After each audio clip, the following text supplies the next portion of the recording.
Шәкірт KZ. Әр шәкірт менің жалғызым. Қазақтың тіліне араптан енген біраз сөздер бар. Көп енді, бір 10% дейді, 10%-дан да көп деп жатыр бір кісілер. Сол қазаққа араптың тілінен қандай сөздер енген екен, соны өткен сабағымызда бастаған едік. Сол сіздермен бірге уәделескен едік. Әр сабағымызда 100 сөз, 80 сөз, 100 сөздің төңірегінде осындай сөздерді талқылап отырсақ деп. Сол енді мен қазір тағы да бір 100 сөздей таптым.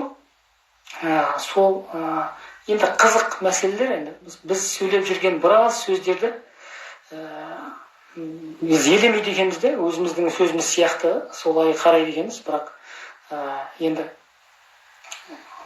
көптеген сөздер бар екен, енді араптан енген, бізге ата-бабамыз ендіріп кеткен ғой осы сөздердің барлығын. Біздің ата-бабамыз біраз осы тілде көп білген ғой. Бізге енді көп сөздер ескірген сөз сияқты болып кірген да бізге. Бірақ көне замандарда ата-бабамыз оны түсінетін болғанда көп сөздерді, мәселен, бізде қазір тәуба десе шүкір мағынасында қалыптасып кеткен ғой. Ал бабаларымыз тәубаны тәуба күйінде түсінген да. Сол сияқты мен қазір қағазға біраз отырып, бір 100 шақты сөз сіздерге дайындадым. Ақырындап кірсе берейік. Жоспарымыз енді бір 50 минут, 60 минутта бітіріп тастау иншалла. Қызық, мен өзіме де көп мәселелер қызық. Ишарат мәселен, бір сөз, ишарат дейді ғой, ишарат етікті деп.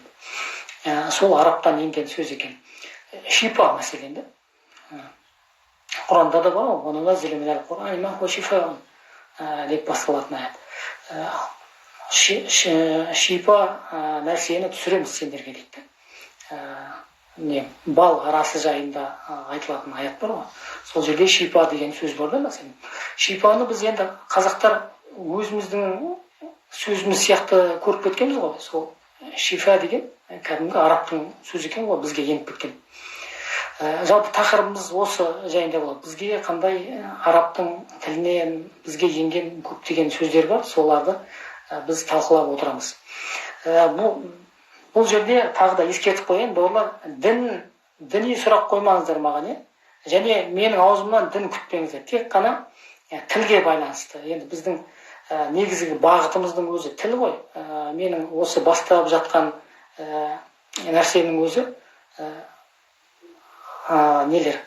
онлайн курстар ғой. Онлайн курстар өткен айдан бастап жазылып жатыр. Тағы да жазыламын деушілер болса, біздің үйрететіміз осындай нәрселер. Дін үйретпейміз, соны ескеріңіздер. Тек қана тілге байланысты. Дәл осы эфирімізде де, және біздің өтіп жатқан сабақтарымызда да тек қана араптың тіліне қатысты ғана сабақтар өтіледі. Қазіргі айтайын деп жатқандарымызда енді осы қазақтың тіліне араптан енген сөздер деп жатырмыз ғой. Бұл эфиріміздің мақсаты қазақ деген халықты араптандыру емес, соны ұғыңыздар, араптандыру емес. Тарих қой бізге тіл тарихы ғой былайша айтқанда. Біз сөйлеп жүрген көп сөздеріміз мүмкін осы бізге кіріп кеткен орыстың тілі бар ғой, солмен шамалас. Орыстың тілі қаншалықты кірген болса, араптың тілі де орыстан да бұрын соншалықты кірген де. Біз енді көп жағдайда оны елемейді екенбіз, ескермейді екенбіз. Біздің тақырыбымыз осы жайында болады иншалла. Біз ендеше ары қарай кеттік. Асыл деген сөз, асыл деген негіз деген мағынаны береді. Қазақта асыл деген сөз бар да, ол қазақтың сөзі емес, араптың сөзі, асыл. Әсілінде деп сөйлейді ол, қазақта әсіл деп те сөйлейді, жіңішке қылып та айтады. Содан кейін асыл, жуан қылып та айтады. Асыл ер деген адамның аты бар, асыл хан дейді, асыл жан дейді. Осы асыл деген сөз бізге араптан енген сөз екен. Итағат деген сөз. Ескіріп кеткен сөзге ұқсайды, көп біздің енді современный қазақтар көп біле бермейді ғой деймін, итағат ету деген. Атиаллах ва атиар расул, Құранда бар ғой, улил әмри минкум. Аллаға бағыныңдар, итағат етіңдер деген, бағыну деген, итағат деген, бағыну деген сөз. Аллаға бағыныңдар, ва расулихи, ва расул, ва атиар расул, және елшіге бағыныңдар, ва улил әмри минкум дейді. Және өз араларыңыздан болған әміршілерге бағыныңдар дейді. Осы аятта итағат деген сөз айтылады. Итағат қазақтың сөзі екен, бірақ қазір енді ескіріңкіреп қалған. Дәрістер 13-ші, 14-ші дәрістер аша алмай отырмыз. Мен енді енгізем, 12-ке дейін ғана енгізген едім ғой. 13 пен 14 енгіземіз иншалла. Сіз бізде оқып жүрген шәкірт болсаңыз керек. Хайр, кеттік ары қарай. Тарап, атырап, екеуі де бар бізде. Тараф бір тарапында дейді. Соның көпше түрінде де атырап дейді. Бір атыраптарында бір ұсақты, бір сияқты атырап деген сөз. Тараф деген, бірақ енді араптан енген кезде ф болып енген еді. Бізде көнеде қазақтың тілінде ф деген әріп болмаған ғой, п болып кете берген. Сонда тараф деген жекеше түрі де бар бізде, атыраф деген ол көпше түрінде жолықтырсақ болады. Кеттік ары қарай, ағза дейді ғой. Біз енді қазақтар көпше түрін ғана алғанбыз, ағза деп, оду ғой негізінде көпше, жекеше түрі оду. Одуды алмадық енді, ата-бабамыз мүмкін сөйлеген шығар, енді оду дегенді білген шығар, жекеше түрін. Ағда енді ағза. Енді ғайын ол бізге енген кезде ғ болып енеді ғой. Ағза деген таза араптың сөзі. Мүше деген сөз, оду деген жекешесі мүше, ағда деген мүшелер.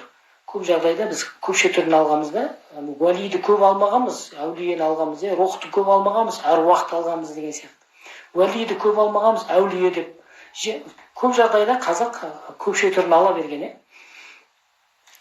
Қандай уақытта бұл прямой эфир болады, қай күндері? Мен енді аптасына бір рет жалғасады иншалла. Мен өткен аптада Омырада болдым, кіші қажылықта. Өткен аптада жалғаспай қалды. Енді бұдан былай қарай аптасына бір рет. Біз негізі жұмаға жоспарлап жүрген едік қой, сол ендігі сабағымыз жұма күні болады иншалла. Кеттік ары қарай. Ағзам деген сөз бар, патша ағзам деп қояды, ағзам. Ағзамның өзінің көп жеке өз алдына ағзам деп қолдана бермейміз, патша ағзам деп қоямыз. Алдына бір нәрсе міндетті түрде қосатын сияқтымыз, біздің қазақтар қазір.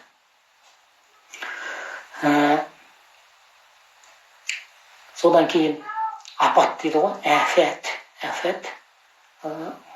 Тура араптың сөзі. Айтып келмейді деген сияқты сөздер бар ғой қазақтағы. Қазақтың сөзі емес қой, афат деген араптан енген сөздербіз.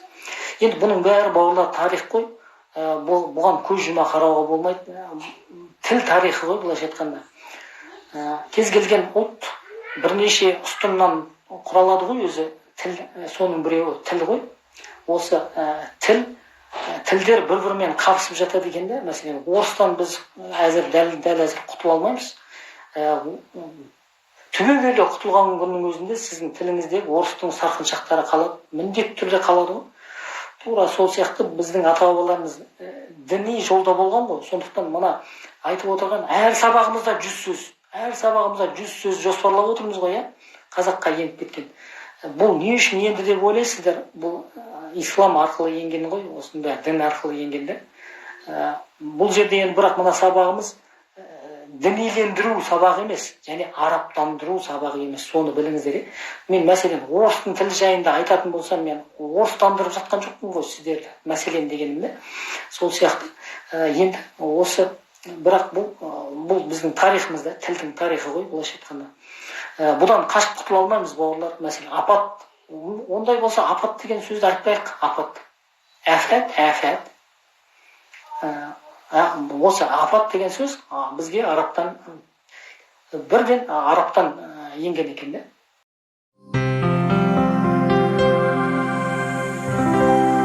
Шәкірт KZ. Әр шәкірт менің жалғызым.